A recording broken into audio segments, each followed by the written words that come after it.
Hello and welcome to Issues, a program that explores topics affecting Wilmington and all of us who live, work, and visit this wonderful city. I'm your host, John Rago, and on today's program we'll explore a variety of city issues with the leader of the legislative branch of city government, Wilmington City Council President Theo Gregory. Welcome, Council President, to the program. Thank you, John. I had a little bit of an emphasis there on the legislative branch of government because I think it's important for people to understand. There's an executive branch, that's the mayor, all of his department directors, they sort of manage and run the government.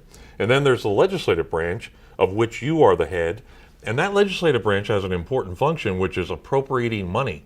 It's probably the most important part. That's why, we're into the FY or fiscal year 16 budget process right now. Mm-hmm.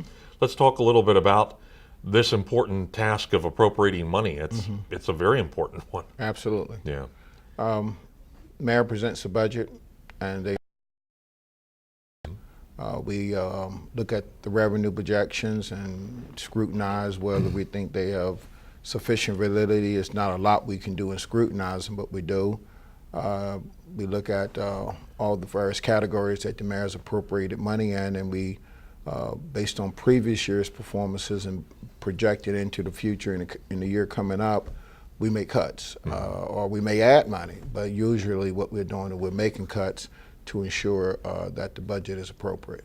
Now, this year, for FY16, which again will go through the end of May before the council makes some sort of a decision on the budget, the mayor proposed a 0% increase in property taxes, mm-hmm. then a 0% increase in water and sewer fees. Mm-hmm. And I want to use it as an example. While somebody sitting at home watching the program may say, well, that's great, that's good news. Sometimes it's not always that simple, though. Right. And I want to use the water sewer fund. There's the operating fund, which handles most of the other departments, and then you have what's called the water sewer fund. And interestingly enough, about 7 years ago, the city set itself on a course of increases in water and sewer fees, and it was supposed to follow that course. And the idea was that by now, or by next year, next fiscal year, the year after, we would be in water single-digit increases. Now, the mayor's proposed 0, and we assume it'll be 0 next year because it's an election year. And that could cause some double-digit increases coming our way. That presents a particular kind of a funny situation for the legislative branch to look at this. It does, John, but we have to add that 7 years ago when the plan was put in place, the purpose of it was to ensure that the water sewer fund was solvent. And we wanted to make sure it was solvent. And that, of course, I was not on city council at that time, was so that the fund itself would support its own borrowing power. In other words, we would borrow money through the water sewer fund to support that enterprise fund, and we wouldn't be borrowing from other general bond monies to support the fund. And that's important to solvency of a city. So it's not like we just wanted to project out so much percentages every year for no reason. There was a business plan behind it. Right. So if the mayor now says he wants 0 this year and anticipating 0 next year in an election year, that means that the mayor coming in the next session would have to raise the water sewer as projected by 14% to 18%. So what we really need from a business plan standpoint is some increase in water rates during this budget process. There's some discussion among the legislators to do that, to be responsible on behalf of the citizens of the city of Wilmington, to avoid having that big 14 to 18%, I guess it would be in 2018 or so. Will that take place? I don't know. But instead of having the 4.5% that's being recommended by the Water Commission, I'll call it that, the thinking is to go 3.5% and then ask for some additional cuts in water sewer. All right, well, we'll see what happens. And I just wanted to talk about that briefly, and we'll, again, follow it as we move toward the end of May. But it is, I think you mentioned an important word, which is leadership. Sometimes leadership requires some tough... No, you have to do the right thing. Yeah. You mentioned you weren't on council back when I mentioned 7 years ago when they put that plan together for the water sewer rates. You were on council for 20-some years, then left, and now you're back in this leadership role. That's correct. As the head of the legislative branch. Your thoughts on the first 2 years of trying to manage I'll call it the monster. I call it the monster only because it's council president plus 12 other elected officials. That's a lot of elected people. Well, you have 12, 13 of us. Everyone has their own agenda, their own style, their own way of doing things. They're all elected in their own right. So I really don't manage them. I try to bring them together and move city council along in a civil manner and in a manner that is respectful. But we don't manage them. And a lot of folk think I get calls saying that this council person isn't doing this and this council person isn't doing that. And I have to tell them they don't work for me. We all actually equals in terms of how we got elected. Then the other piece of being the manager of the city council is we have staff. You have the WITN staff here, you have the staff on the 9th floor, and you have to manage that situation. Now, they work for the council, so there is a management relationship there, but there isn't a management relationship with the other council persons. But, I asked for it. It is hectic. It is this monster, as you indicated, but we get through it. We'll get through it. As the folks who watch this program know, I sort of look at this program as a little bit of a history lesson too for folks in terms of how city government operates. So we've already talked, for instance, about the fact that the mayor and his people manage the government and the daily functions of government, and on the legislative side is where the money is appropriated. Now, essentially you only get one shot to do it. I know you can come back in a fiscal year and actually revisit the budget and maybe make adjustments, but that's why it's important during these budget deliberations that we kind of get it right, because we should get it right. Right. Yeah. But John, I wanted to just also make another observation. We talk about managing government, and certainly the mayor's office does that, and we appropriate funds and we play some other roles. But also we get into vision for the city. We have to get into the agenda for the city. That's the mayor's job also. Legislators don't, we try to influence vision. I like to say it this way, that the mayor has 90% of the vision in the agenda. The city council has about 10 to 15% of that vision and agenda, and it's driven by the president, and then the president has to share that 10 to 15%. But the majority of the vision and the agenda for the city does reside in the mayor's office. So folks should understand that also. Look, I've heard you talk a lot recently about what you call transforming city government. And, I've heard you, I think, look, all of us have our daily lives and we kind of do things on this kind of a basis, and we kind of follow routines. I think what you're saying is maybe it's time to stop following some of the same routines, take a look at some of this stuff? Absolutely. Our charter was enacted in 1964. 1964 was a different time than 2015. Every year we've enacted a budget. That budget represented a vision and or an agenda to move the city forward and to manage the city, as we just talked about. But when you do that, you get into patchwork in terms of how you fix things and address things. Any organization, be it nonprofit, corporate, or government, has to go back and evaluate itself. It has to go back and assess itself. It has to go back and see, well, what are we doing right and what are we doing wrong, and how do we build a better mousetrap? And I just believe that in 2015, or actually back in 2013-14, we should have been doing this. We should put money in the budget to study these departments and see how do we best do this. We've already done it with the recent report from the state with the police. We did it with Berkshire with the fire department, but we really should see how do we move Wilmington forward, given the fact that we've been around since 1964. Okay, said another way then, we have something on the table right now that affects the operations of the fire department, Yes. the police department, but you want to stretch that out to the finance department, L&I, Public Works. Let's look and see how all of these Absolutely. departments operate. And we're in an enviable position as a city council because the finance chair wants to do that also. The leadership of council wants to do that also. We are in a position where we really can take a look at government because you have about 5 to 6 people who are senior council persons so that means we've been around for a while, so we recognize the need to see how do we do things better on behalf of our constituents in the city of Wilmington going forward. All right, now, that brings up, it takes a little bit of guts to do that, though, because once you get those reports, for instance, let's use the fire department report for a moment.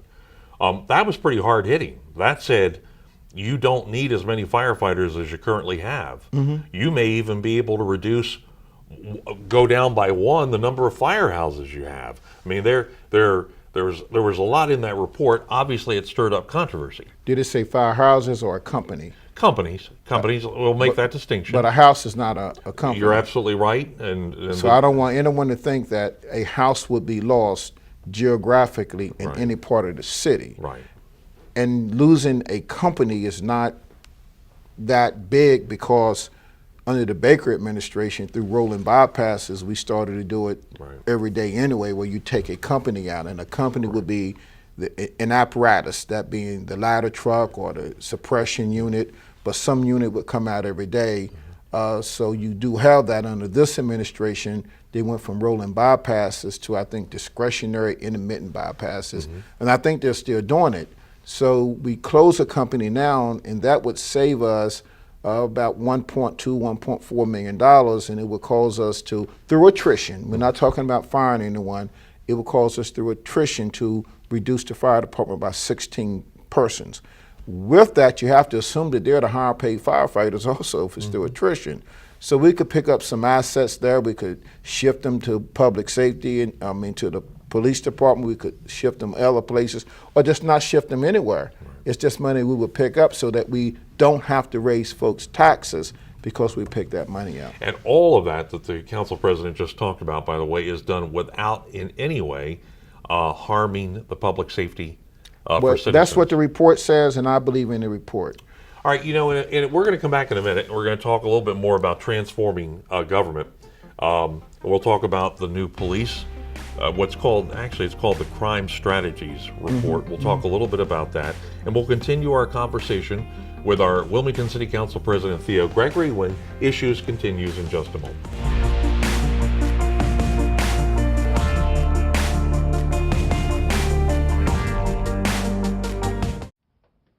Oh, those boys are much too much. Those boys are much too much.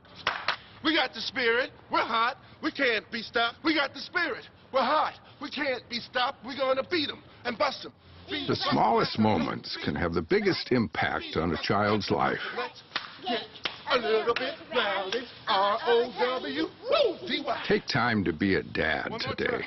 Call or visit fatherhood.gov to learn more.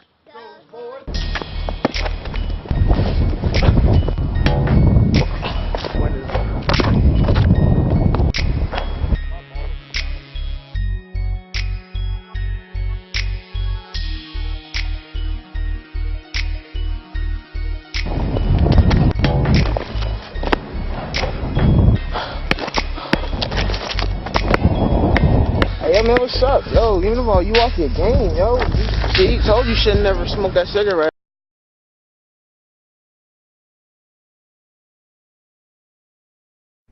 Okay, Simon, what do people wear? Clothes. That's right, so it's important to learn how to dress yourself. Here's how it's done. Shirt, underwear, pants, socks, shoes. Underwear, always first, name tag on the back. Then pants and shirt. Go ahead and put this on. Now with the shirt, you want to make sure the first button's right, or you have to start all over again, okay? Socks left on left, right on right. Tying the shoes, we're gonna take the laces, we're gonna cross them over, we're gonna turn around where the bunny goes down in the hole, pull it tight, and bunny ears. Got it? Most parenting is hard to do in just 2 minutes. But 2 minutes twice a day making sure they brush is easier, and it could help save them from a lifetime of tooth pain.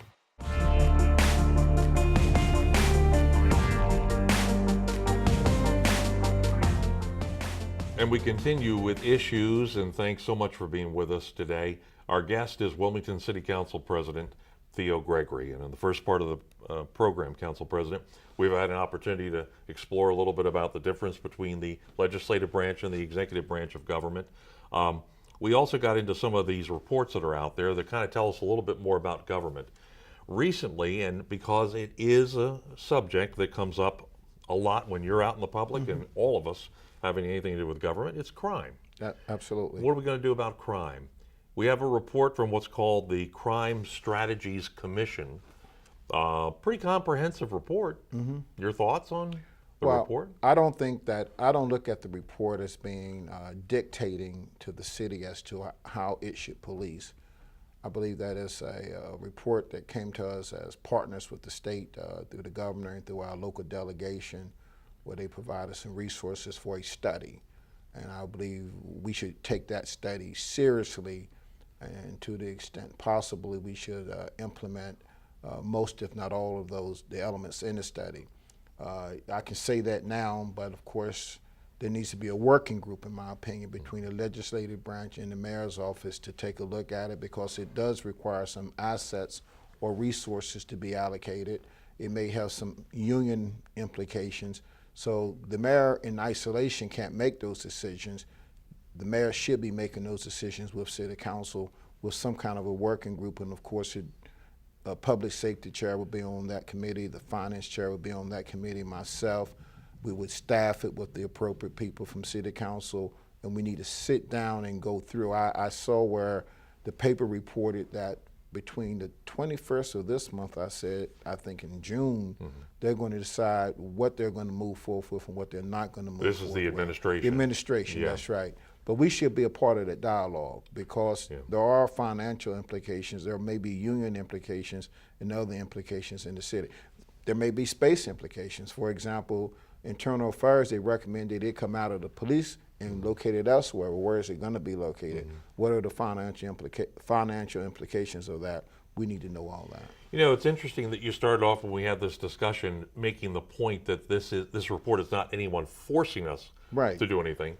But you know, quite frankly, we have said for years here in Wilmington that we know we have a crime problem. We know it's not just on the law enforcement side, it's on the socioeconomic side. Right. And we've asked people to kind of pay attention to it with us and work with us. Right. And we finally get some folks to work with us, and then I think we want to make sure people know we're grateful. Absolutely. For what, and council, Absolutely. well, council, and I think you led this effort. Council just made an important statement recently at one of its meetings, where it said, not only do we appreciate the report, but you actually want that commission to stick around. Oh, absolutely. I believe we have to execute it. But now I'm told that the state's going to pay. Hopefully, the state will pay for the experts to be around to support the commission. Right. So the commission, I believe, would come with no cost.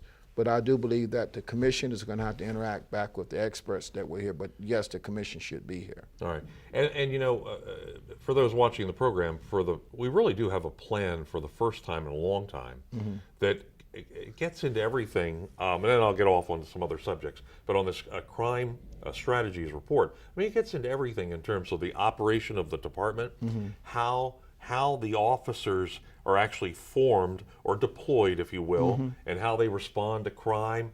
The technology part of it, Absolutely. I think, is very impressive. I agree with that. They're trying to, you know, I guess they're trying to bring us into the 21st century when it comes to analyzing crime, knowing how to respond to crime. I had a conversation with an officer about the technology piece, and the person's immediate comment to me was, no, we don't need that. And after about a 3-minute conversation, and I said, well, let's just use this for an example.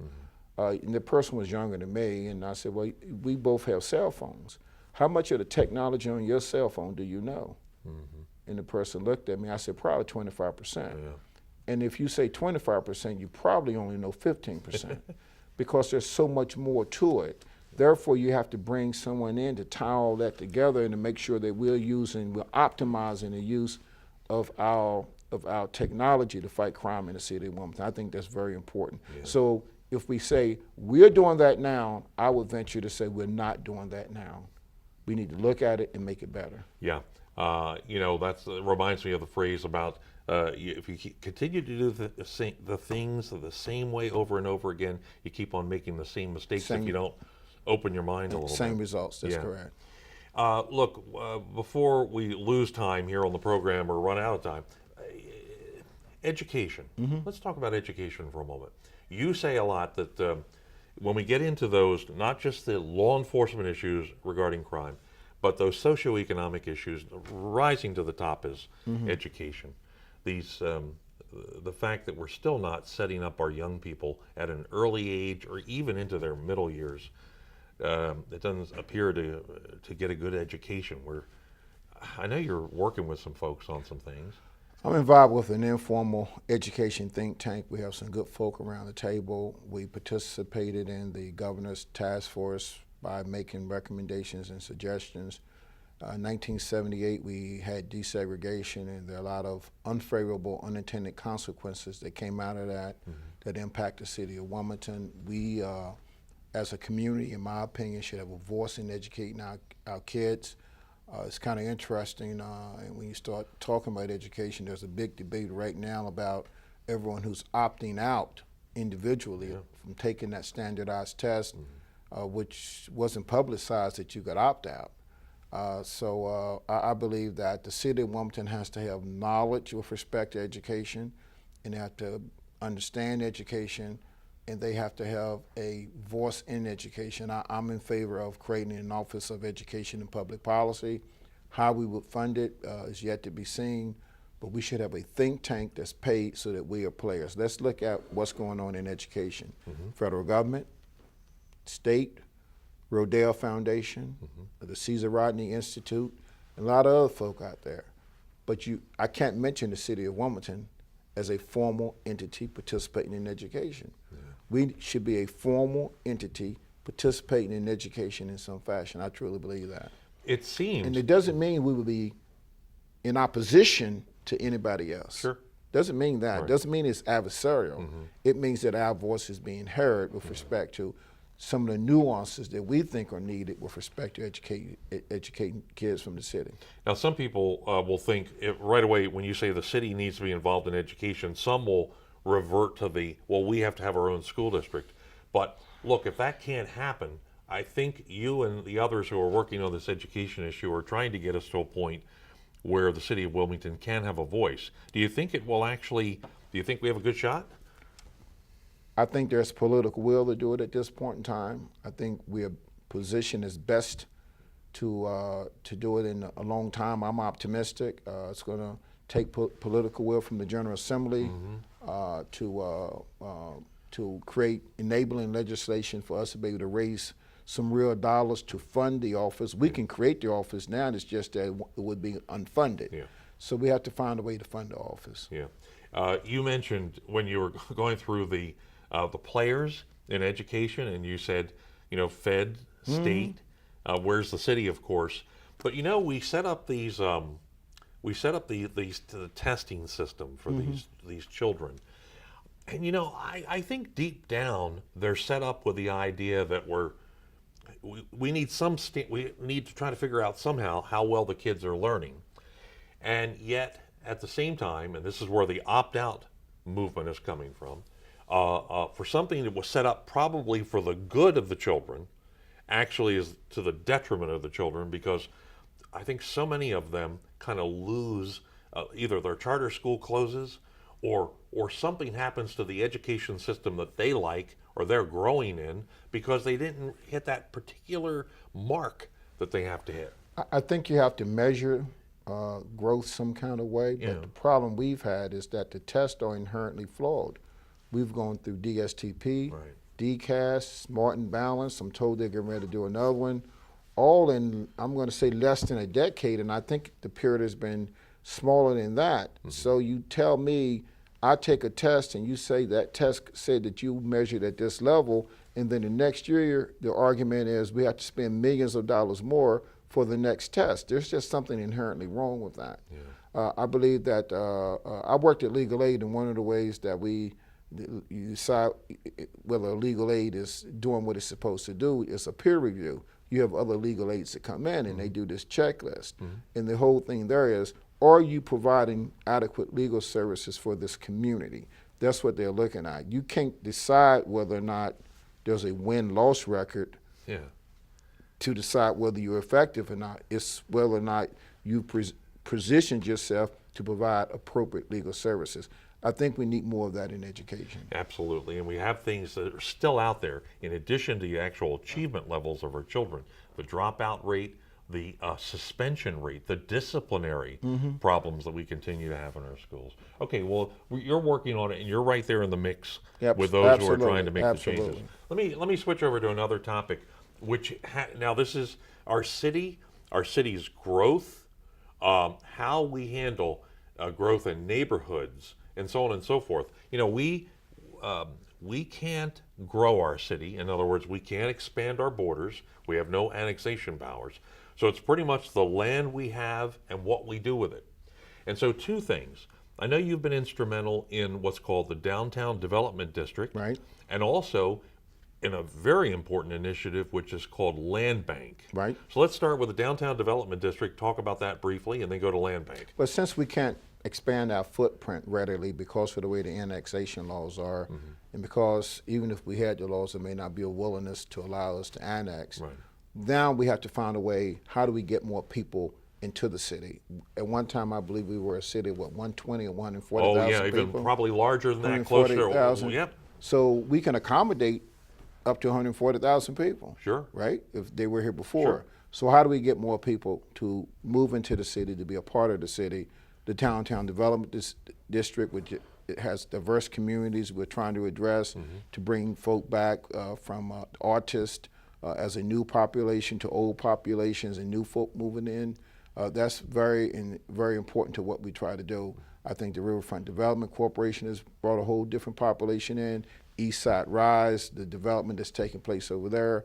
So if you can't increase your footprint, you got to find a way through development to bring more people down. I applaud the efforts of the Chamber of Commerce, who has, what's their theme, of 5,005? Yeah, 5,000 people in 5 years. And I think that's commendable. And they can fit within this footprint. We just have to make sure the development is there for the housing to be accessible to them so they can move in the city of Wilmington. All right, now one other area, we're going to run out of time, but so in briefly, Land Bank. Land Bank is, now we're taking vacant and blighted properties. These are the properties that are making some of our neighborhoods look bad, feel bad for the people who live there.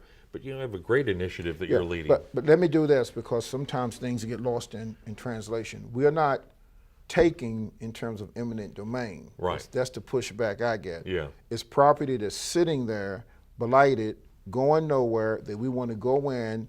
The city takes control of it through this land bank process. When you have a land bank, it streamlines a lot of the permitting process and other processes so that we can renovate, retrofit that property and get it back online faster than through a normal process. There'll be monies there to acquire the property, so we're not just taking property that's not absolutely vacant and abandoned, to make sure that we increase the pool of houses that we can get people to come in to rent and or buy. All right. Council President, that's going to just about do it. We've run out of time, and thank you so much. But you're raring to go for a few more years Oh, here. absolutely, absolutely. All right, good. Well, thanks, and we'll have you back on the program and talk a little bit more about some other topics. Okay, thank you. All right. Thanks so much to Theo Gregory for being with us. And now, if you have any thoughts on this discussion, we want you to tweet them to @WITN22 WILM #issues22, or you can post your comments on this video's YouTube page. So for WITN22 and Wilmington City Council, I'm John Rago. Thanks so much for being with us.